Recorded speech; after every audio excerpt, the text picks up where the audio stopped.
to a GLP-1 journey and you're wondering, what are some things that you have to give up to be on a GLP-1? Well, I've lost 130 pounds and I'm going to give it to you real. I'm going to tell you everything that I have given up while being on a GLP-1. And some of these are things that you probably never heard anybody say. If you're new here, hey, my name is Allie. I'm on a fantabulous weight loss quest, and hopefully you'll subscribe, come along for the ride, because I put out new videos every day. So here are some things that I have given up on my GLP-1 journey to ensure that I have long-term success. Now, these are going to vary from person to person, but I'm guessing that there's a few that you've never heard of. My biggest one that I still have to work at every day is resetting my dopamine fix. What do I mean? So GLP-1s work on that part of the brain that is pleasure seeking. And for many of us, myself included, food was more of an addiction than it was sustenance for my body. And I really had to address that. But not only address my relationship with food, but I had to find other ways to get that dopamine hit so that I could still be a productive person, because I no longer had food to rely on to make me happy, as people say. So what are some things that you have to watch out for? Well, you have to watch out for other potential addictive behaviors. For example, there are many people who struggle with transfer addiction from food to shopping. And that's a big one. And there are a lot of different ways that can manifest. It can manifest from clothing shopping because now you're in smaller sizes and you're really excited, but you're not really done with your weight loss journey. So you're spending a lot of money on clothing all the time. Guilty as charged. Another way can be through fragrances. Many people find that because their taste buds have changed, their nose buds have decided to amp it up 1,000,000 degrees. Some things will gross you out. Others you will become suddenly obsessed with. This is another way to get that dopamine hit. Certain scents can make you happy.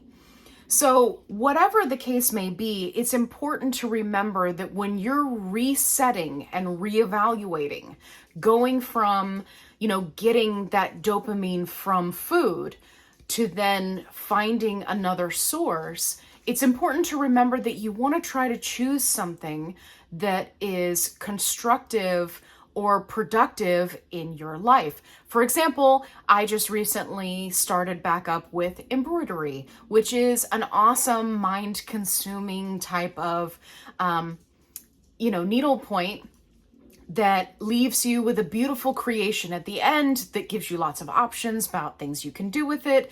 And also it keeps you busy in the moment. So be thinking of things that can both keep you busy, give you that dopamine hit, and keep you on track for your weight loss journey. Eating out. That's right, you've got to give it up completely. I'm just kidding.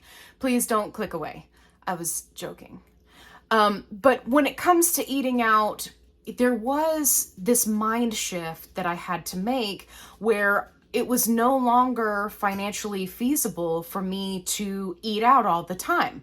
Whether I was ordering food and having it delivered or going out to eat with friends or family, it just became burdensome to A, find something to eat, B, spend the money to then not eat all the food, and then C, deal with the additional stress of trying to coordinate meals with many other groups.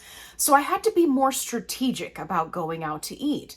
And now it's actually fantastic because I set that foundation in place very early on, and it's helped me ever since then. And so now when going out with friends and family, it's no big deal. If I'm going to a function that's surrounded with food, like a bridal shower, a baby shower, a reunion, a barbecue, a Labor Day, a Memorial Day, a 4th of July, the list goes on and on and on. Thanksgiving was a big one. All of these things are surrounding food. So when you can actively manage the food and the outing, it really helps you to give you that confidence moving forward to be able to navigate the situation and stay on track. One thing that I had to give up that I realized very early on was there is no longer any room in my heart or in my mind for the old narrative that it's my fault. Obesity is a disease. We know that now. We've got the science to back it up. We've got the studies to back it up. We've got the medical organizations saying, hey, obesity, you a disease. So now it's just a matter of accepting the truth and letting go of the shame. So often in the plus size and morbidly obese communities, there's so much shame that's being passed around and internalized. And it's important to remember that if you want to be successful on your GLP-1 journey, you're going to have to address those feelings and let them go.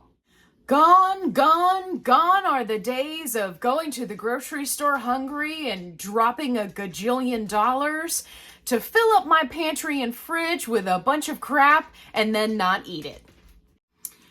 I think that's pretty self-explanatory. I feel like you got that one. Like this video if you know exactly what I'm talking about. Giving up old clothes.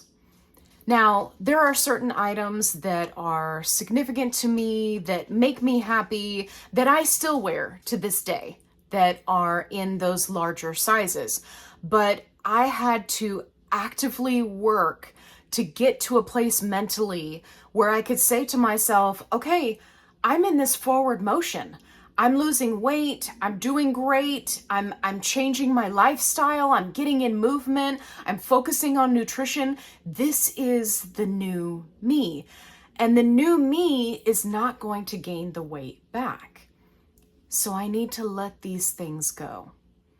It was challenging, and I broke it down into like a multi-part process. So I didn't just wipe it all out in one go, but the more you let go, the better you're going to feel. Now, this one is probably one that you're going to be like, what are you talking about? This one's going to depend on where you are in your weight loss journey. So one of the things that I gave up is weighing in every week. I know. If you are just starting out, you're probably like, Allie, you're crazy. What are you talking about? I have to weigh in every week. The thing is, you will learn that weight loss is not on a schedule.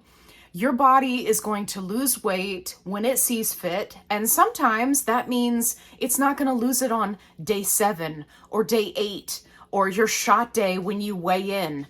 It's going to lose it 2 or 3 days later. And there's nothing wrong with that. And sometimes weighing yourself too often can make you feel worse even though you're making progress because you're focusing on the wrong thing.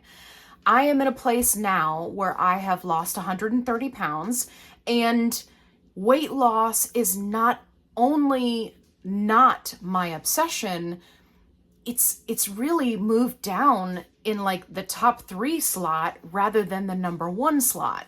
So where my priorities lie is about my nutrition, getting in the weight training and building muscle, and then losing weight, which has slowed down significantly now that I'm at a much healthier weight range.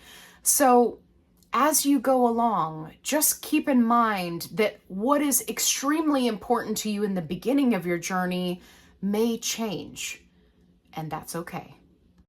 The last thing that I learned to give up was daily fast food and or sugary coffee. So for me specifically, and that's why I saved this one for last, because this one will not pertain to everybody, but for me specifically, I was addicted to fast food. Eating it multiple times a day, it was really a struggle. And while I wasn't as hooked on sugary coffee drinks, it was something that I had to contend with, and I found replacements for those things. For example, my favorite thing from Taco Bell is a 7-layer burrito. Taco Bell, why did you get rid of the 7-layer burrito? We need to talk about this. Regardless. So now what I do is I make a healthier version at home with a low carb tortilla, turkey meat, instead of beef, high fat beef. And I use, the different ingredients and components, but in a healthier way, like a lot more lettuce and pico and a little bit less rice and beans, right? Like when you make things yourself and you're making your healthier version, you can really jazz it up however you want to. And in the end, I still have this giant burrito that makes me so happy with mild Taco Bell sauce, because mild Taco Bell sauce is the best sauce. Fight me about it in the comments.